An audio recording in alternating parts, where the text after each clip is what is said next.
C'est parce que la première fois depuis le début de la compétition que nous gis joueurs yëpp entraîné avec l'équipe à l'exception des joueurs définitivement forfaits. La séance comme d'habitude sera dirigée par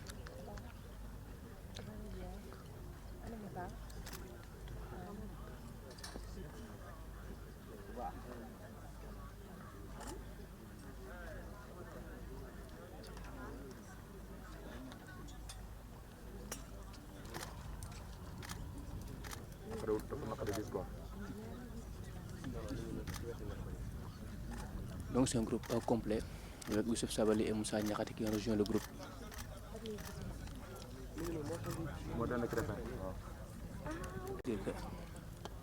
Tous les joueurs sont présents, les 26 joueurs de l'équipe, excepté Abdallah Sima parti qui s'est fait opérer, qui sera absent entre 2 et 3 mois avec son club de Glasgow Rangers. En huitième de finale face au pays hôte, la Côte d'Ivoire. Ce sera ce lundi au stade Charles Konan-Banny de Yamoussoukro, ici derrière la compétition. Pour dire qu'actuellement, le manque de sérénité au sein de l'équipe ivoirienne après le départ de Jean-Louis Gasset.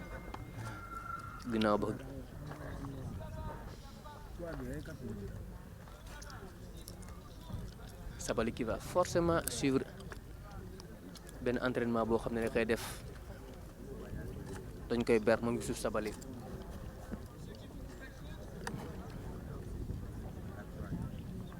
Youssouf Sabaly s'entraîne seul mu ngi ñëwaat.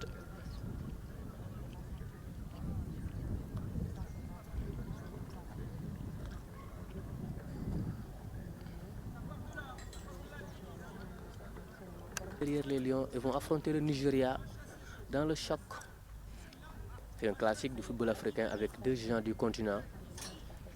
La Guinée qui a finalement terminé Dango Ouattara, même Bertrand Traoré, Ibrahima Traoré ont été tenus en échec hier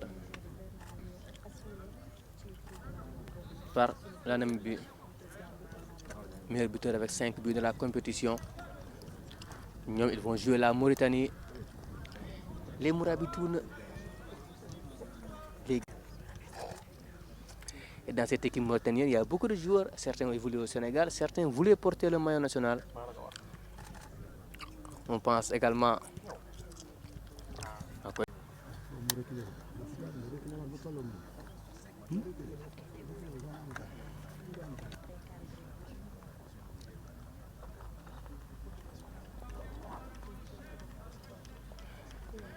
On rappelle que l'équipe du Sénégal est presque au complet en l'absence de Sabaly mi nga xam ne mi ngi entraîné en solo ak apparemment Papa Alassane Gueye absent pour Sondowa ci selon. On verra également l'Égypte qui va jouer la RDC de Sancel Mbemba. L'Égypte sans Mo Salah blessé, mais qui peut compter sur Trezeguet. Il y a Mamouche, il y a Marmouche. Il y a également Mostafa Mohamed, très en forme. Ils ont également perdu El Chanaoui pour le reste de la compétition, remplacé par Abou Gabal. Moi, je suis volontaire média. Bon, je suis, comment on appelle cela, volontaire média. On voit ici qu'il est presque l'heure. Mais il faut vérifier. Dis-lui qu'on a refusé de sortir. Non, là, c'est pas le programme qu'on a reçu. C'est pas du tout le programme qu'on a reçu. Il va falloir. Le programme qu'on a reçu, c'est plus que ça.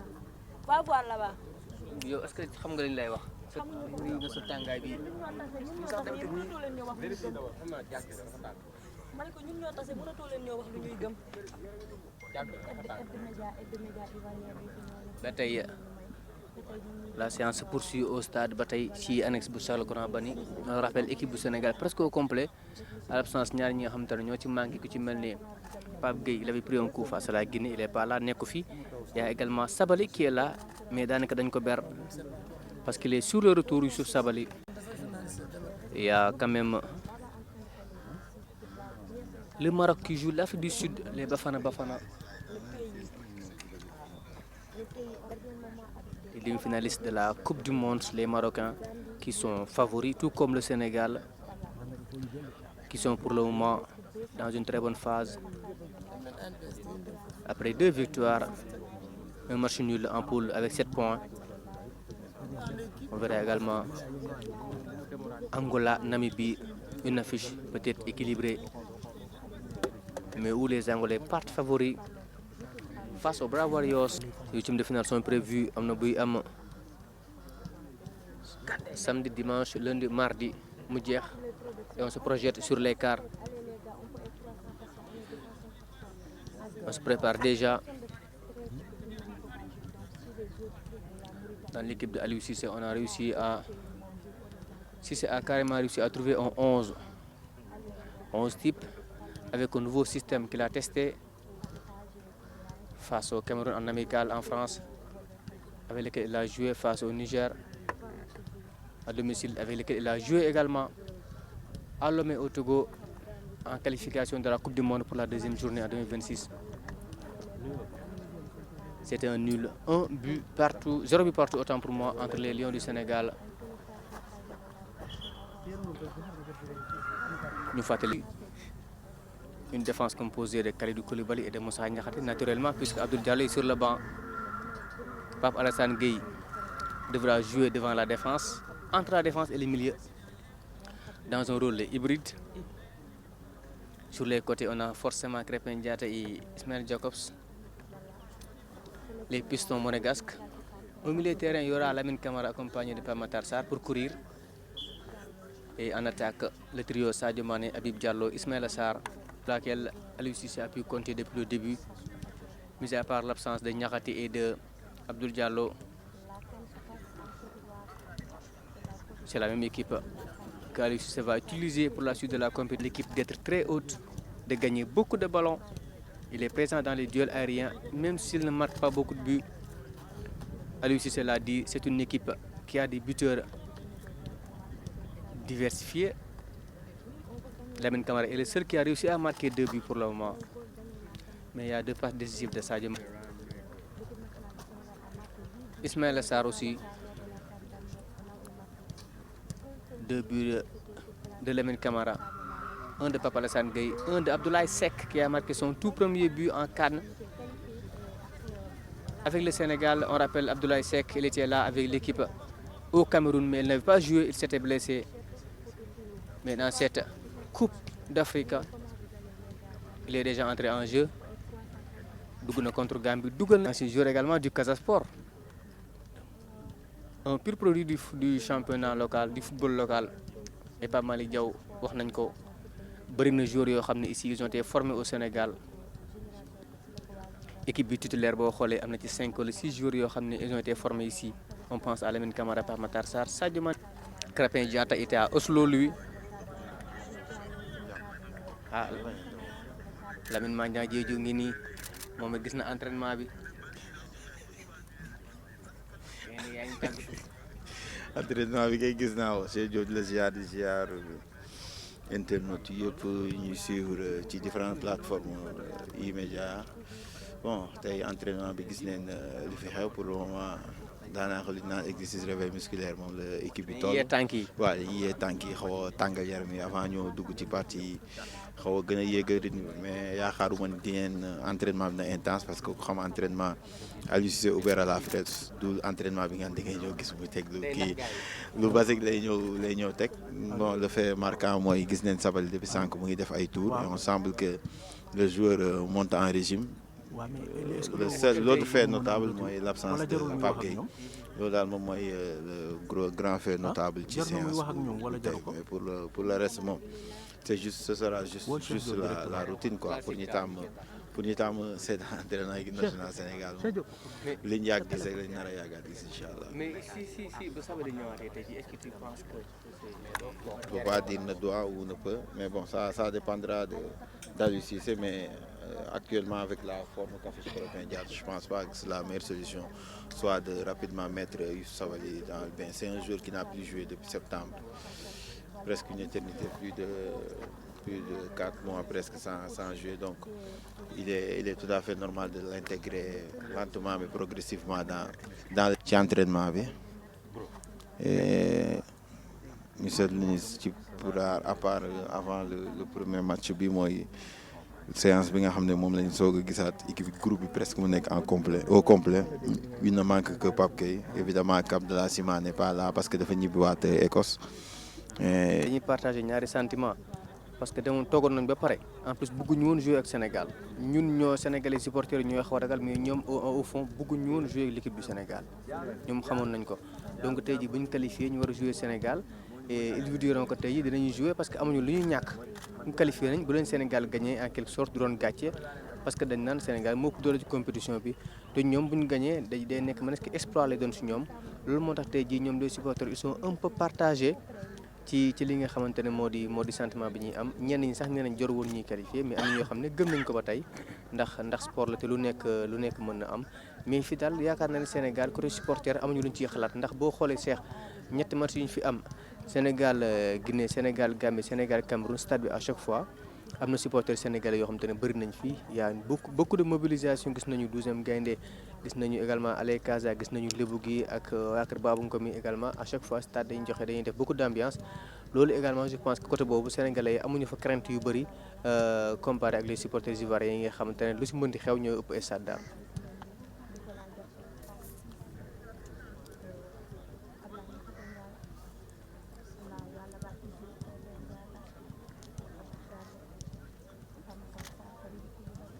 confiance ak xel mu dal ak humilité comme ni Aliou Cissé di wax à chaque fois humilité ànd ak dal voilà humilité loolu daal saa su ne dina ko wax te yaakaar naa ne ci loolu lañu nekk ba tey parce que préparation bi niñ tàmbalee ba tey le 29 ba tey ci la ñu nekk jóguñu ci. moo tax ma yaakaar dynamique bi ñu nekk yoon wi ñu jël daal yaakaar naa duñ ci fas ñu ci yéenee wàcc ba fii ak altine incha allah.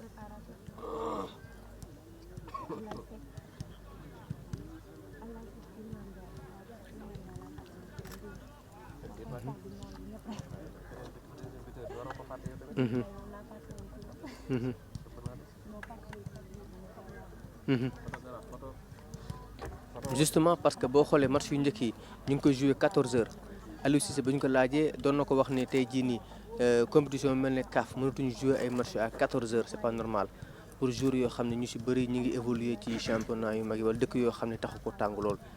mi ngi mel ne Sénégal da nga fa jouer match 14h 15h loolu xel xalaatu ko mais heureusement que Sénégal ils ont réussi à s'en sortir génn nañ ci te boo xoolee match yooyu tàngaay bi da ciy jouer bu baax a baax jour dañuy gaaw a sonn à chaque fois da ciy bokk mais tey jii jouer à 20h Sénégal je pense que da koy def pour la première fois ci compétition bi parce que jouer 17h mais même 17h day tàng fii moo gën a tàng Sénégal nag donc jouer à 17h mooy tane bu baax a baax ci joueurs yi nga xam ne dina fekk moo commencé sedd tuuti yaakaar naa ne daal duñu am problème boobu bi la yoon ci côté climat bi ndax ñoom match de poule yi ñu joué yëpp ci tàngoor lañ ko joué tey jii bu ñu demee qualifié di jouer match huitième de finale à 20h je pense que dina am évolution bu baax a baax ci performance te duñ ci am jaaxle.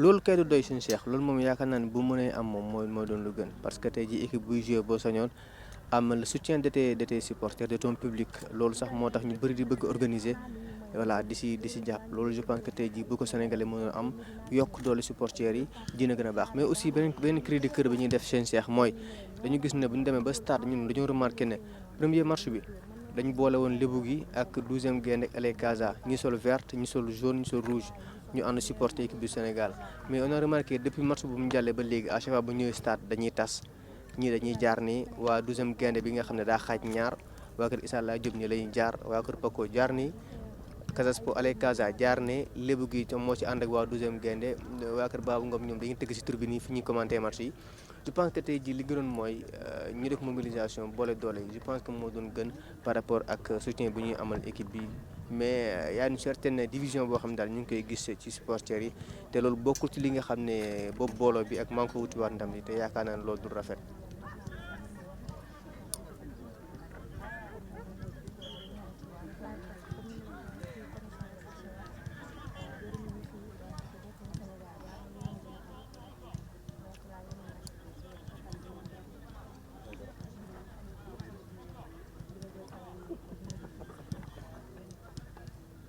Mhm. Mhm. Mhm. Mhm.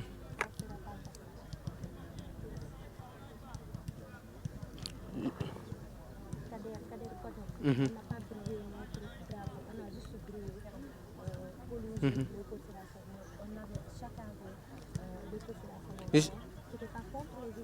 xam nga bi ñu nekkee Coupe d'Afrique ba le passé bi ñu nekkee Cameroun problème bu mel nii amoon na parce que buñ doon ñëw dañ doon ñëw LA Casa fee doon toog 12e Gaïndé toog fee mais maa ngi fàttali il a fallu que Matar Ba jël décision pour liggéey ci loolu ba gars yi leur disait carrément dañu waroon boole seen ay doole ñu def ko carrément ba mën a daal li nga xamante ne moo di support équipe bi ils l'ont fait au Cameroun donc tey ma yaakaar ne tey jii war nañ ko mën a defaat pourquoi pas parce que ñun ñëpp leen moo leen tax a jóg mooy supporter Sénégal mais bu ñu toggee ñoom ñëpp ku nekk di xëcc fenn kii di xëcc fii ñu àndal lii laa am tey jii day mel ni li ñu tax a jóg daanaka bokkatuñ ko te yaakaar naa ne instant bii nii wax naa ko sànq li ñu gën a soxla mooy boole doole yi mais pas pour autant di ku ne di jaar nii di xëcc mel ni équipe boo xam ne équipe bu koñ la instant yi nekkatul équipe bu koñ nekkatul ASC nekkatul association lu ñëpp bokk la muy ASC bi te yaakaar naa bu ASC bi soxlaa gars yi dañoo war a boole lépp jël lépp teg ko si côté bi ba ASC ba noppi ñu soog a xool leen lu ñu def.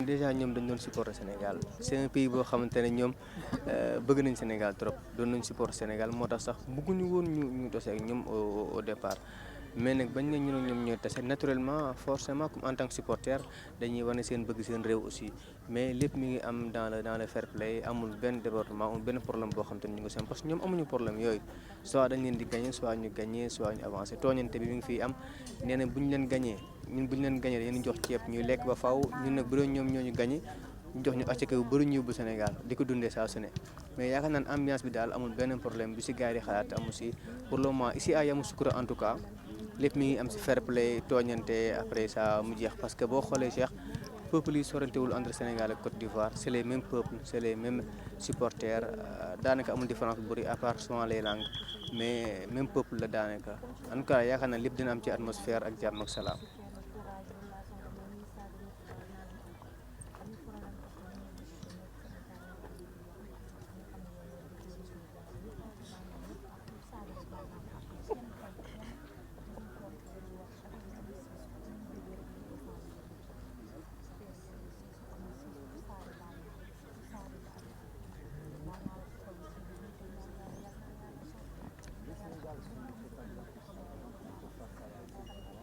jaajëf sëñ Cheikh.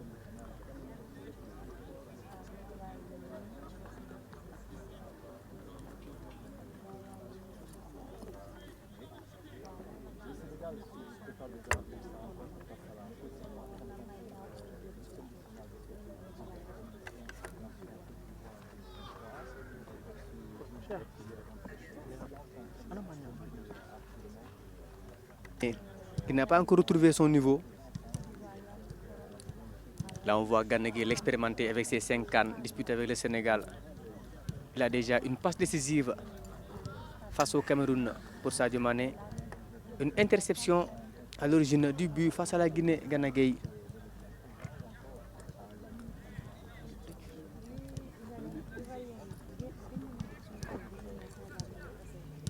Fodé Ballo-Touré qui n'a joué aucune minute pour le moment.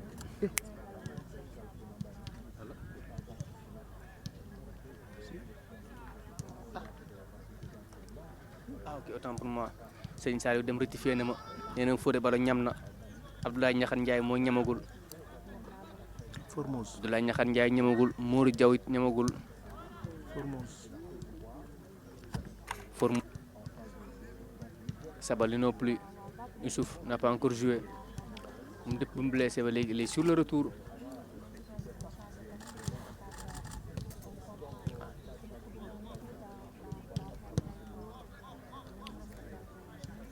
On aperçoit Ismaïla Sarr, Habib Diallo.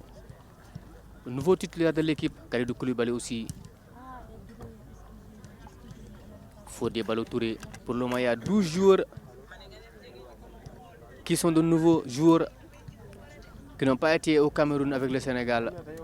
On parle de Nicolas Jackson, de Iliman Ndiaye, de Formose Mendy, pas beaucoup avec son équipe de Grenade. Entre-temps, l'équipe s'est renouvelée avec Aliou Cissé, avec de jeunes joueurs qui apportent de la fraîcheur et de la jeunesse et surtout de l'insouciance. Avec Lamine Camara qui s'est mis en vedette avec ses 2 premiers buts en CAN avec le Sénégal, qui devient le plus jeune buteur du Sénégal dans cette compétition. A marqué un doublé.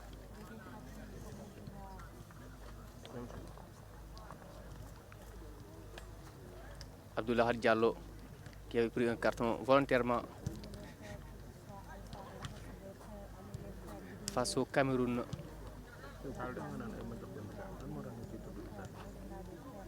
Pape Matar Sarr ba tey ñi ngi xaar ci moom.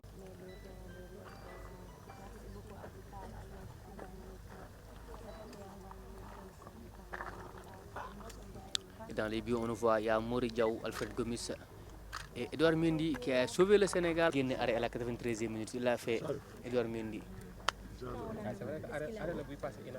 On ne le voit pas. Ah, bien sûr, il a encaissé il a fait un arrêt à la 93e. Quand tu as demandé qu'est-ce que tu fais aujourd'hui, il a dit je vais faire un arrêt à la 93e.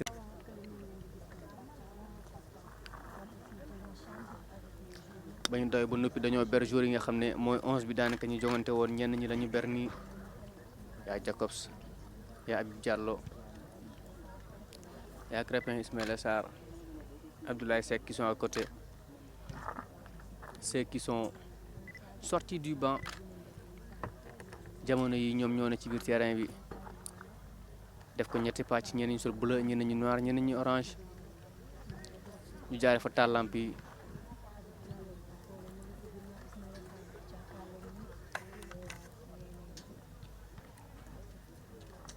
On rappelle le Sénégal a terminé premier de sa poule qu'il a partagé avec la Gambie qu'il a battu 3-0 avec des buts de Pape Alassane Gueye et de Lamine Camara, un doublé. Ensuite, les Lions ont fait face aux Lions indomptables qu'ils ont dompté 3-1. Un but de Ismaïla Sarr, Habib Diallo et Sadio Mané. Remporter le derby face au Syli national de Guinée 2-0 avec des buts marqués par Abdoulaye Seck, son premier en CAN, mais également Iliman Ndiaye, Baye Ili comme on l'appelle. Avec 8 buts marqués, le Sénégal n'a encaissé qu'un seul but. C'est un but de Jean-Charles Castelletto sur corner, c'était face au Cameroun. On rappelle que l'équipe du Sénégal a marqué presque autant que face au Cameroun.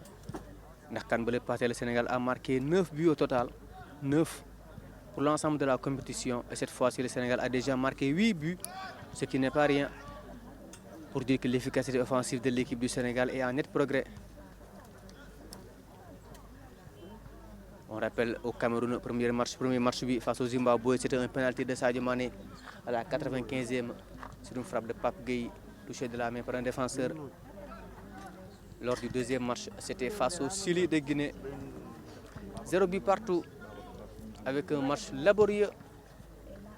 Et le troisième match, le Sénégal avait été tenu en échec par le Malawi. Et en huitième de finale, ils ont défié la Guinée équatoriale avec un score de 2-0. Le Cap-Vert 2-0 la Guinée équatoriale, 3-1. Par la suite, le Sénégal a joué en demi le Burkina Faso, les étalons, mais également de Sadio Mané. Il n'y avait pas de but en finale, puisque Sadio a manqué un penalty face à Mohamed Abdou Gabal.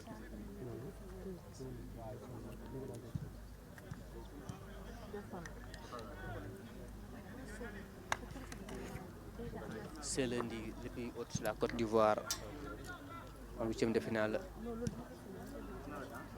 de cette CAN. On rappelle également, il y a beaucoup de fiches.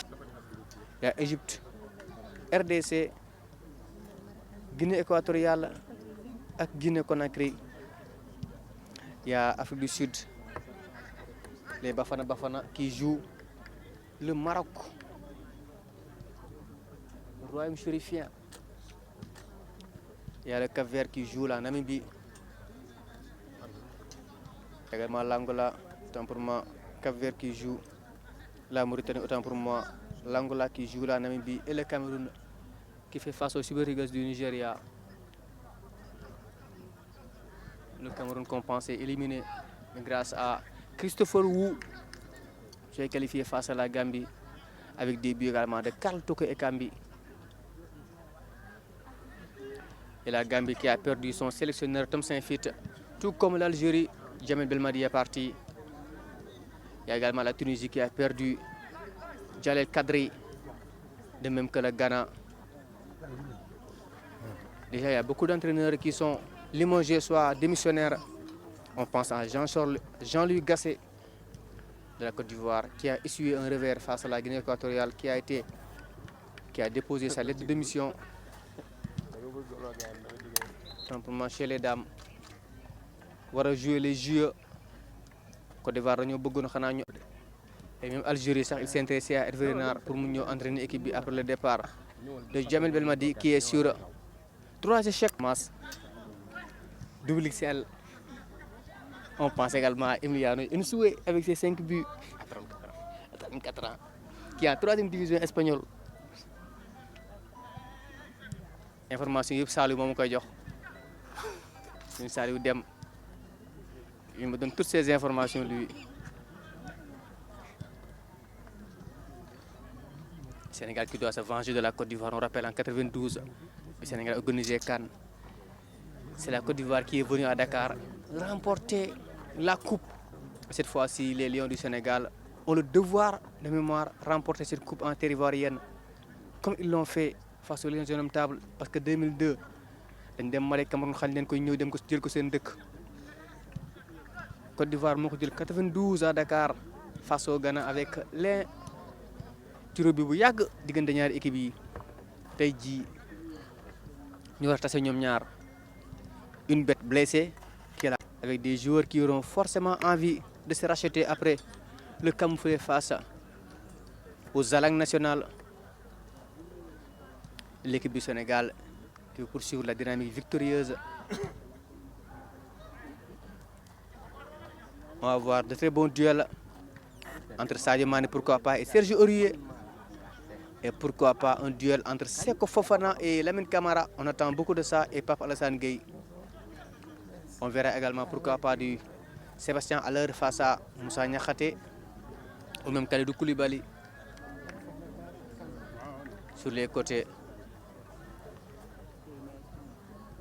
il y a Omar Diakité qui fera face à Ismaël Jacobs. Et pourquoi pas au milieu de terrain, Franck Kessié face à Pamatar Sarr. Malick Diaw, entraînement bi gis nañu également jour yëpp daanaka teew nañ noo gisee préparation match Côte d'Ivoire Sénégal. Pas mal de jours après a été un petit peu mis au repos après réveil musculaire bi ñu amal démb hôtel ba donc c'est tout simplement bon pour le moral de voir un groupe qui est au complet, un groupe qui sait qu'ils auront une rencontre très très disputée parce que tey ak lu Côte d'Ivoire nekk bête blessée ak lu Côte d'Ivoire nekk pied à genou ça reste la Côte d'Ivoire, ça reste une formation boo xam ne yore na ay joueurs yoo xam ne on les connaît tous en Europe, Sangaré, Kessié, bien sûr Fofana, Crasso, Aurier, ay joueurs la ñoo xam ne ni ak lu ñu munti nekk li nga xam ne ni moom di bien évidemment un moral à zéro. Ils ont encore une fois cette chance-là parce que ñu repêché la comme meilleur troisième.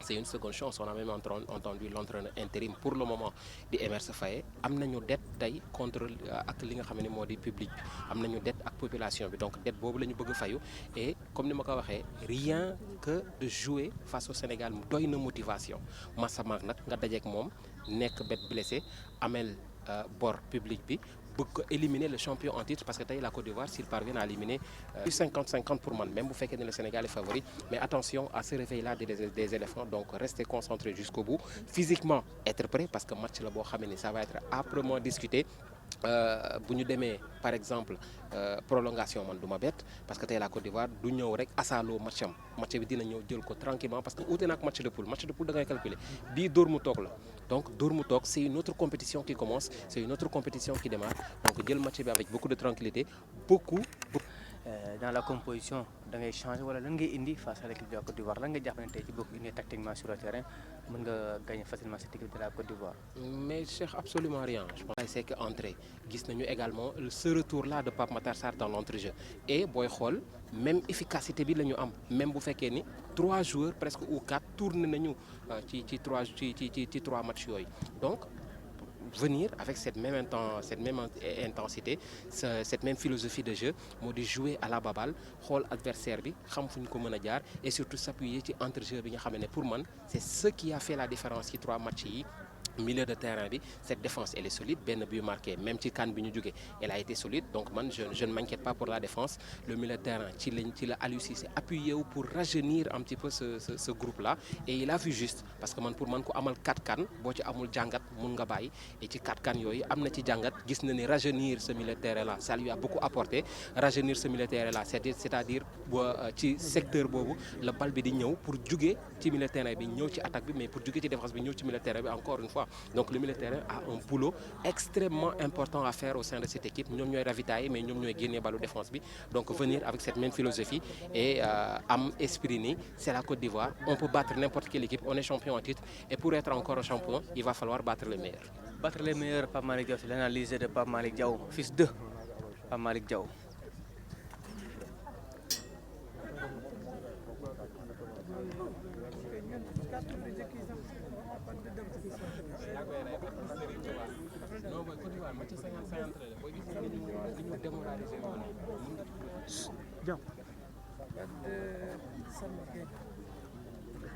On rappelle également ñu ngi fii ci annexe bu stade Charles Konan Banabou Yamoussoukro Faye moom bokkul keneen ki mooy Abdallah Sima il est parti sinon tout le monde est là excepté Sabali mi nga xam ne ñu ngi koy ber.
bàyyi ko bu bamba bi yow fut dafa ko ci mbir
Sejo.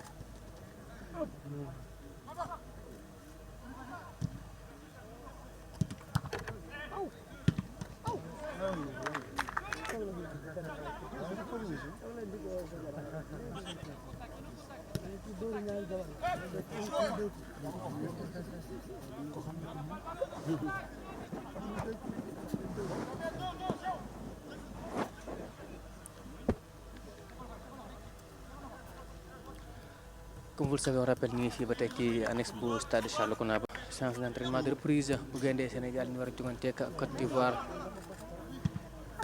tey on rappelle Sénégal Côte d'Ivoire c'est ce lundi à 20h. Et qui sont en pleine préparation gis nañu opposition équipe benn équipe bi ñoo solee dossard yaa Cheikhou Kouyaté Formose Mendy Iliman Ndiaye Bamba Dia Abdoulaye Niakhate Ndiaye et Gana Gueye beneen côté bi Moussa Niakhaté Pathé Ciss Lamine Camara Nicolas Jackson et Abdoul Diallo Alfred Gomis ak Mory Diaw dans les buts.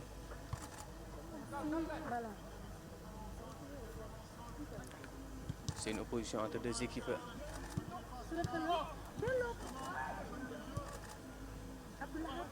Bello, but this is big.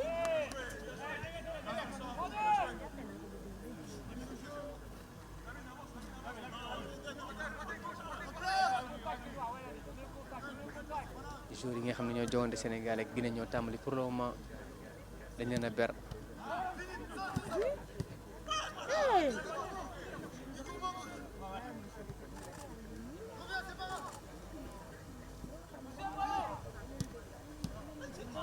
Bel arrêt Alfred Gomis.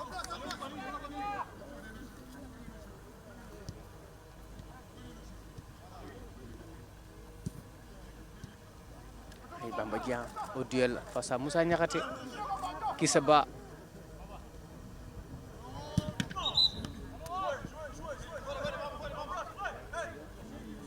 Cheikh Bamba Dieng qui a remplacé Boulaye Dia blessé, on rappelle.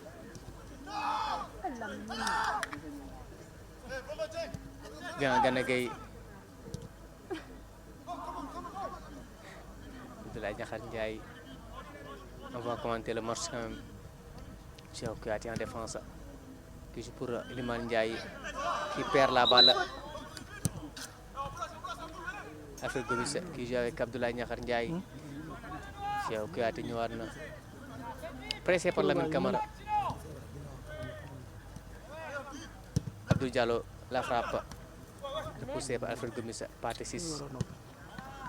Mory Diaw, Lamine Camara, Mory Diaw pressé par Iliman Ndiaye. Lamine Camara, Nicolas Jackson à la talonnade. Cheikh Kouyaté.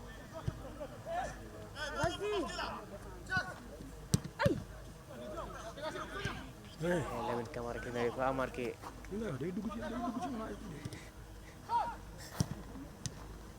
Cheikh Kouyaté. Aïe aïe aïe. Gana Gueye dal na ci kanam.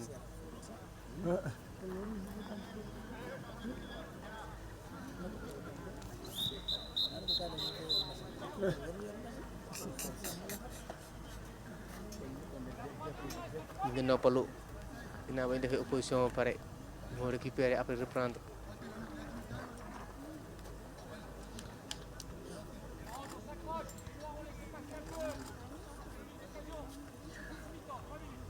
dem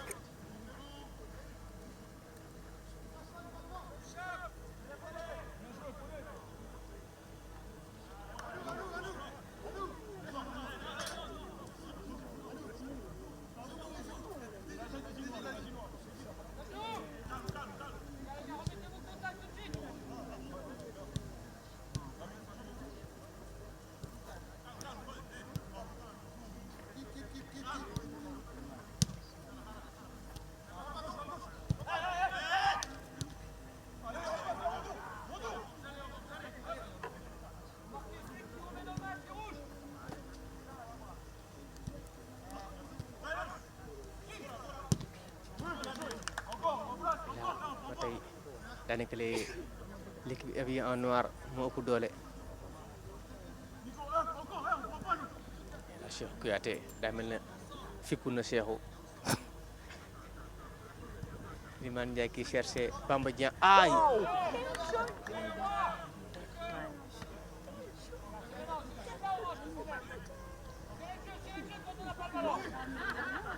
Bamba Dieng qui vient marquer un très joli but à l'entraînement.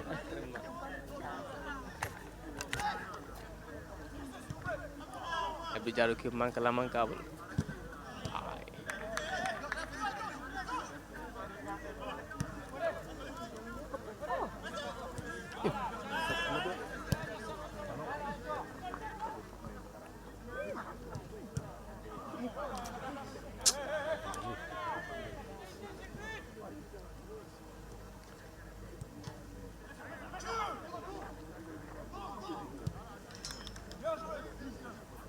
ba tey on rappelle ñu ngi fii ci stade annexe stade Charles Konan Banné bu Yamoussoukro.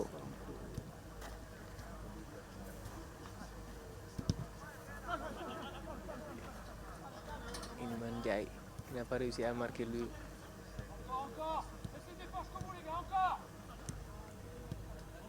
Iliman Ndiaye également qui peut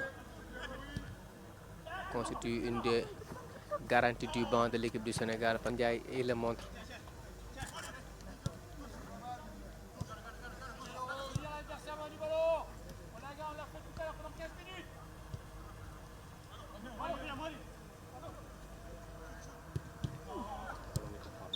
Fodé Ballo-Touré qui montre qu'il est bien à jambe.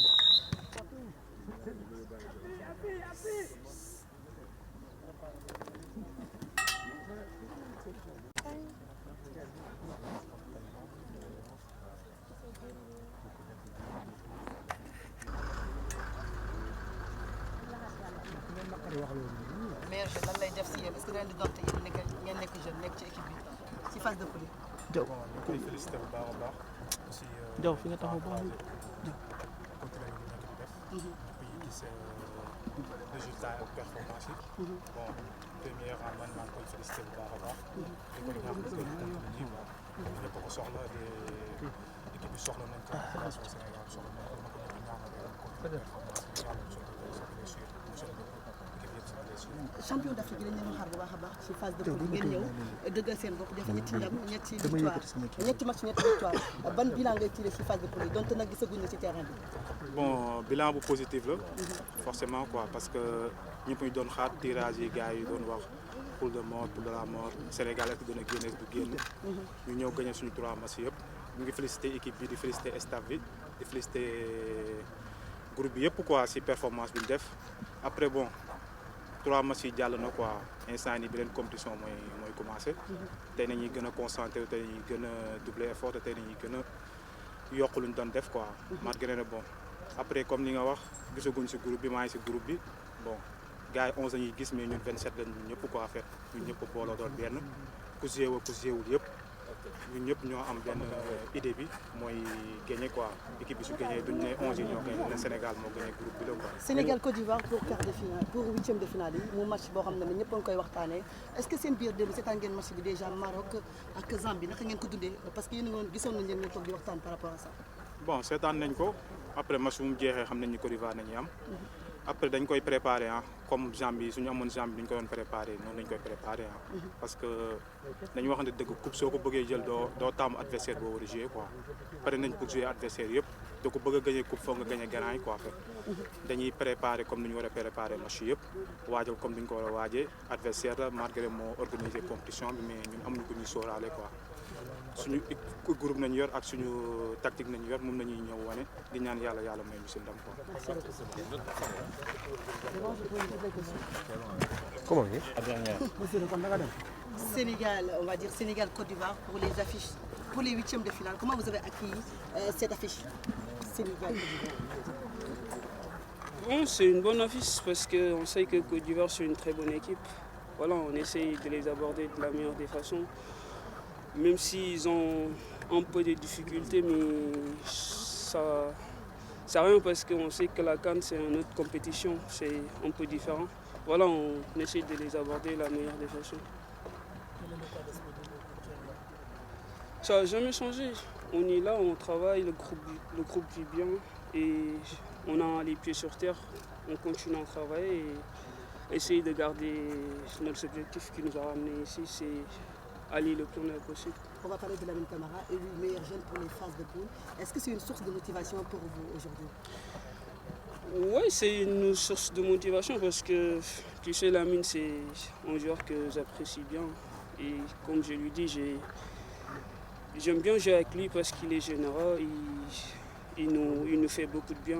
Et voilà, je lui souhaite beaucoup de bonnes choses et essayer de continuer sur cette lancée. Comment aborder aujourd'hui ce match face à l'équipe, on va dire le pays organisateur, qui aura le soutien de son public à domicile?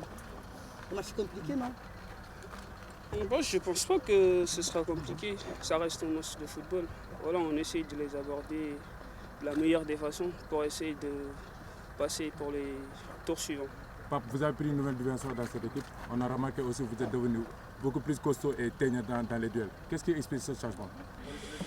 Oui, c'est le travail. Moi, je suis là pour pour la mission de l'équipe nationale. Voilà, je suis là pour travailler, j'essaie de faire le maximum pour aider l'équipe et essayer de progresser match par match. Ok, c'est bon.